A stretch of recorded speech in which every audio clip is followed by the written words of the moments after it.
কিছুদিন আগে বাংলাদেশের ভিতরে একটা টপ মডিফাইড একটা MT-15 তৈরি করেছিলাম, যেটার ভিউ বর্তমান অবস্থায় 8 মিলিয়ন প্লাস। তো সেই ভিডিওটা দেখে এই ভাইটা চলে আসছেন তার বাইকটাও সেম টাইপের একটা মডিফিকেশন করার জন্য। বাইকটা আসার সাথে সাথে আমরা প্রথমে ওয়াশ করে নিলাম এবং ওয়াশ করে প্রত্যেকটা পার্ট একটার পর একটা খুলে ফেলি। তবে এই বাইকটাও একটা নতুন বাইকের কাতারে পড়ে। মাত্র 3600 কিলোমিটার চলা এই বাইকটা সম্পূর্ণ একটা টপ মডিফাইড একটা বাইক পরিণত হবে। প্রথমে আমরা এই বাইকটাতে 320 mm এর একটা গোল্ডেন কালারের সিএনডি ডিস্ক ইনস্টল করব। তবে অনেকেই বলবেন যে ভাই কোম্পানি তো অনেক ইঞ্জিনিয়ার রেখে অনেক রিসার্চ করে একটা ডিস্ক দিয়েছে, আসলেই কি বড় ডিস্ক লাগাইলে ব্রেকটা অনেক ভালো পারফরমেন্স দেয় সেটা বুঝবো কি করে? আসলে এটা বুঝার কিছু নাই, আপনি যদি একবার আপনার বাইকে ইনস্টল করেন তাইলেই বুঝতে পারবেন আগের ফিলটা এবং পরের ফিলটা কতটা ইনক্রিজমেন্ট হয়েছে। তো যাই হোক, অনেকেই বলবেন যে আকাশি কালারের চাকাতে গোল্ডেন কালার কেন লাগাচ্ছেন, সিলভার লাগাইতে পারতেন, ব্ল্যাক লাগাইতে পারতেন, ব্লু লাগাইতে পারতেন, আরো অনেক কিছু। না, আসলে ভাইয়াটা গোল্ডেন কালার চয়েস করেছেন এবং প্রত্যেকটা সেটআপ উনি গোল্ডেন কালার নেবেন,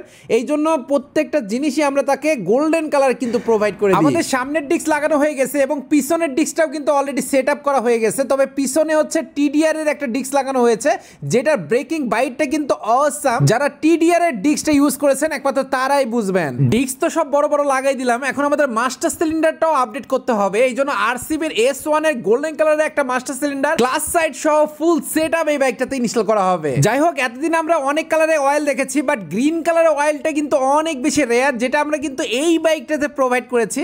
এবং গ্রিন কালারের অয়েল দেওয়ার পরে বাইকের লুকটা আসলেই অনেক বেশি গর্জিয়াস লাগতেছে। এখন হাতে যে জিনিসটা দেখতে পাচ্ছেন এটা অনেকে এক্সজস্ট মনে করেন, বাট এটা কিন্তু এক্সজস্ট না, এটা হচ্ছে নো স্পিন বাইকের ডেকোরেশন এবং বাইকের ইঞ্জিনে গরম হাওয়া বের করার ক্ষেত্রে এটা কাজে লাগে। তবে আমরা বাইকের গ্যাস পাইপের সাথে কিন্তু এটা আমরা কানেক্ট করে দিয়েছি। এছাড়াও বাইকটাতে ছোট বড় অনেকগুলো ডেকোরেশন আইটেম লাগানো হয়েছে। এখন আমরা লাইটিং সেটআপ করব বলে পুরো হেডটা খুলে নিয়েছি। এটার সাথে ডিআরএল সেটআপ করে মক্সি দিয়ে পুরো ব্লিঙ্কিং লাইট তৈরি করা হবে। যেই লাইটগুলো অ্যাটাচ করা হয়েছে এখনো সেটা সেটআপ করা হয়নি, তবে লাইটিং জ্বালানোর পরে মোটামুটি একটা গর্জিয়াস লুক আসছে, যেটা সম্পূর্ণ সেটআপ করার পরে আপনারা বুঝতে পারবেন। তো লাইটিং সেটআপ কমপ্লিট করার পরে আমরা চোখ দুটো রেড কালার করে দিই, যাতে ব্লিঙ্কিং এর সাথে দারুণ একটা লুক আসে। তো আমরা বাইকটা এখন ফিটিং করে দিচ্ছি। আমাদের মডিফাইটাও কিন্তু এখনো কমপ্লিট হয় নাই। এটা ছিল পার্ট 1 এর ভিডিও, এই বাইকটার সম্পূর্ণ মডিফাইটা পার্ট 2 তে আসবে। তো ততক্ষণ পর্যন্ত আমাদের সাথে কানেক্টেড থাকেন, আশা করি স্পেশাল কিছু মডিফিকেশন ভিডিও দিয়ে আপনাদের মন জয় করে দিব। তো সবাই ভালো থাকবেন, সুস্থ থাকবেন, নামাজের কথা মনে রাখবেন।